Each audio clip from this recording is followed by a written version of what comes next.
Awakening spiritually is comparable to finally breaking the surface after a prolonged dive. Suddenly, you find yourself gasping for the fresh air of reality, while others continue swimming in a pool of illusions. This awakening transforms the fabric of your existence, and from that point on, there's no going back. Doors behind you vanish, leaving only the path ahead. In this newfound freedom, you also encounter a sense of confinement. It's akin to standing on a mountaintop, breathing the fresh air, yet looking down to see people you care about stuck in the valley below. They seem content, engrossed in their daily routines, seeking comfort, power, and the illusion of control. You can't help but wonder, is my awakening a blessing or a burden? Why am I seeking self-discovery when others are content in their chosen ignorance? It's a challenging journey, but rest assured, the trek is worth it. Though the terrain may be rough, the vistas you witness are beyond imagination. However, just like any transformative experience, spiritual awakening comes with its own set of side effects. They're neither good nor bad, they simply are. Think of it as a period of adjustment, like acclimating to a new altitude. You're breathing different air now, and it may take a little time to get used to it. Today, we'll delve into the lesser-known side effects of spiritual awakening, those hushed whispers that nobody prepares you for, but almost everyone experiences. Picture this: you just opened your eyes after being submerged in a vivid dream. For a moment, everything is quiet. Then reality floods in, replacing the silence with questions and puzzling thoughts. Contemplations surge, your mind initiates a well, questioning the recent unfolding. Is this commonplace? Why is this occurrence befalling me? This marks the maze of perplexity, a realm many of us enter post a spiritual awakening. Even if you invest years on the spiritual journey, delving into sacred texts and immersing yourself in practices, the awakening experience mirrors landing in an unfamiliar country where the language, traditions, and even the atmosphere feel alien. The mind thrives on navigating familiar terrains, yet awakening is an expanse it cannot chart. It transcends the boundaries of imagination, eluding preparation through mere thoughts or concepts. Consequently, you begin reaching for moorings in spiritual doctrines, books, and philosophies. You delve into scriptures, searching for the wisdom of the ancients, craving validation for your experience and seeking a suitable name. So, what steps can you take amid the confusion? Feeling bewildered is intrinsic, but guard against it spiraling into panic or obsessive inquiry. Though the allure of immediate answers is strong, the profoundest insights often emerge from sitting with the unknown. There's a lesson within the very confusion enveloping you. It resembles a fog compelling you to decelerate and attentively observe your surroundings, to exist in the present. Rather than compulsively seeking external affirmations, permit moments of silence to permeate. Silence, in its potent quietude, acts as a conduit to profound comprehension. It links you to a state of being that doesn't necessitate instant answers, a space where you can simply be. Quieting the mind's incessant chatter creates a void for your inner wisdom to articulate. Hence, while it's instinctive to turn to spiritual texts or teachings for elucidation, remember that the ultimate guide resides within you. The navigation of awakening's waters doesn't invariably demand a map; at times, it mandates stillness, allowing the currents to guide you. Your present journey might abound with questions, yet these inquiries are markers urging you to delve further and deeper. Rather than recoiling from the unknown, attempt to embrace it.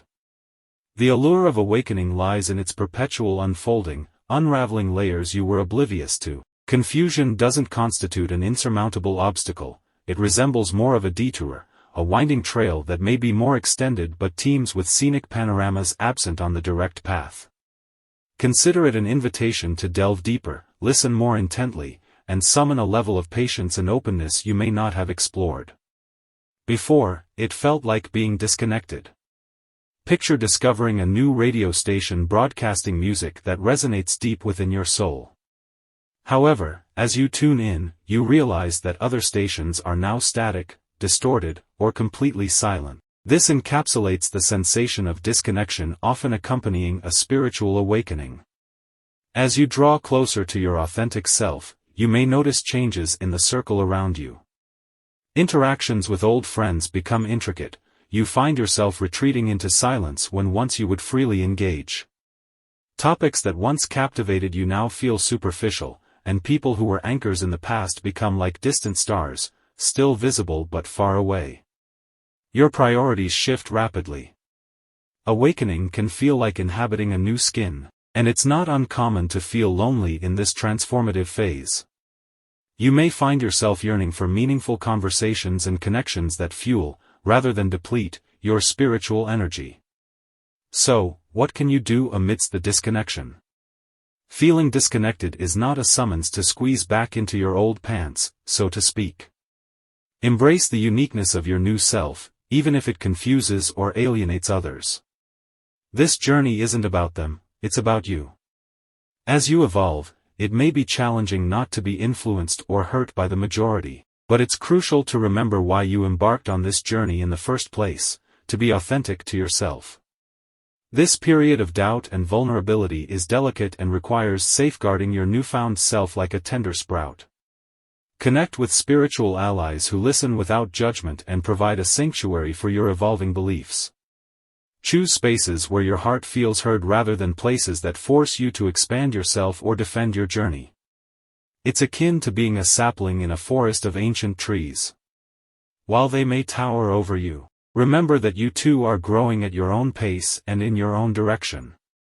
It may be isolating at first, but you're not alone in this. Reach out to kindred spirits who can offer nourishment to your soul, the same way the rain and soil nurture the sapling. Disconnection isn't so much an end as it is a transitional phase. It's like crossing a bridge that links the old world to the new.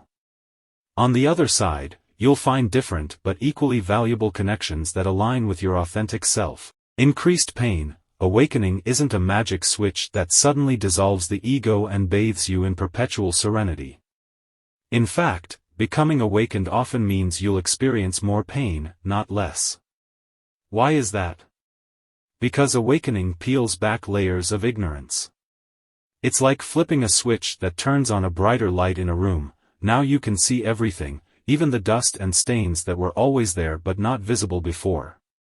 When awakened, you'll find it easier to step into a state of heightened awareness. However, habits are powerful, and sometimes you'll revert to your old unconscious ways. During these times, the contrast becomes palpable, and you feel a sense of pain that's deeper than before. In an unawakened state, you might not even realize the impact of your actions on yourself or others. But once awakened, every emotion, every interaction carries weight. This is because your connection to your inner self, as well as to the world around you, becomes more intense.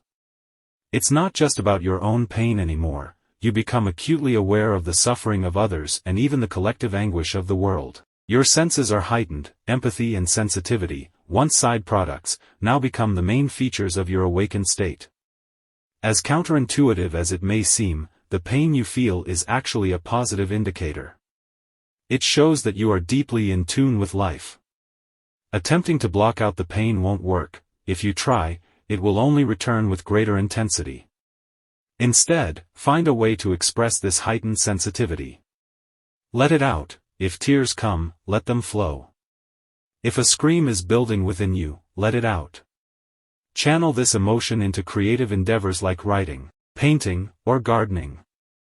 Allowing yourself to express pain is not a sign of weakness but of profound strength. By giving pain an outlet, you're not just releasing it, you're also transmuting it into something beautiful or meaningful. Think of it like a pressure release valve. If the pressure gets too high, you need to let some of it out to prevent an explosion. In essence, increased pain post-awakening is a call to be more authentic, more compassionate, and more in tune with the complexities of life. Acknowledge the pain, but also see it as a tool for deeper understanding and connection both with yourself and with the world around you. You go through an existential crisis. The journey of awakening often ushers you into a perplexing stage, an existential crisis. Sure, the term gets tossed around casually like a trendy buzzword by many who question their place in the world. But when you're truly awakened, the inquiry of, "Who am I?" stops being a casual riddle and becomes a pressing dilemma that gnaws at you from the inside out. Your old identity, the one you wore like a familiar jacket, suddenly feels too tight or too loose. It's as if you've outgrown it, yet you're not quite sure what your new size is. You're caught in limbo, unable to connect with your old self but also unsure about this emergent you. Questions like, "Why am I here?" or "What's my purpose?" are no longer abstract, they become urgent, compelling you to seek answers. This is a tumultuous phase. It's like standing at a crossroads, but instead of 2 or 3 paths, there are countless routes spiraling in all directions, each one claiming to be your true path. Firstly, acknowledge that you can't turn back. Your old self is a chapter that's ended, and trying to reopen it will only bring you discontent. Secondly, don't rush the process. Unanswered questions are uncomfortable, but they also signify that you're on the brink of a deeper understanding. If you have access to a mentor or guide, now's the time to lean on their wisdom. However, if you're going at it alone, place your trust in the universe. Think of it this way: if you're on a long road trip and you don't see any signs, it doesn't mean you're lost. It just means you haven't reached the next marker. Continue driving, take in the view, and before you know it, you'll find the sign or signs that guide you toward your next phase of the journey. Your existential crisis may feel like a never-ending loop of uncertainty, but it's also a stage that almost every awakened individual has to navigate. And remember, the fact that you're questioning is proof that you're growing. Even if answers aren't readily available, the quest for them is a form of progress. It might not seem like it now, but this is a valuable step toward a deeper understanding of who you truly are. You may feel a sense of entitlement. Awakening can be so illuminating that it's easy to feel like you've unlocked some cosmic secret.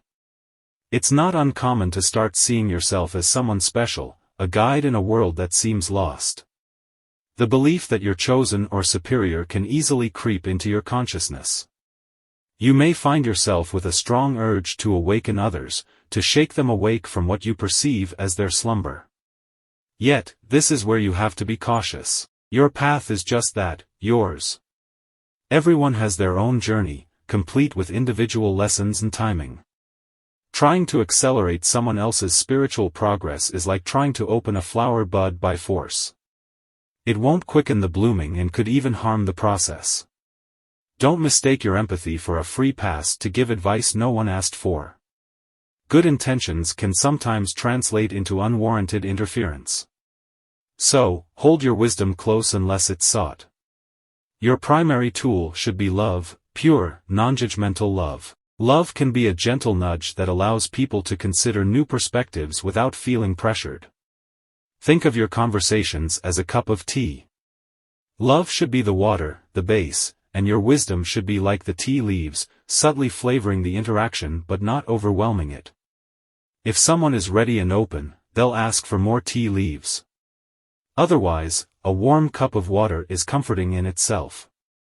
Remember, awakening is a unique and deeply personal experience. While your insights might feel like the missing puzzle piece for someone else's journey, they might not be ready to fit them into their own life picture, and that's perfectly okay. So, continue to share your love freely and keep your wisdom at hand for those who truly seek it. Awakening is both a gift and a challenge, a dance between clarity and confusion. Your authentic journey will guide you, and your empathy will enrich the world around you. Thank you for watching. If this resonated with you, don't forget to like, subscribe, and share for deeper dives into spirituality.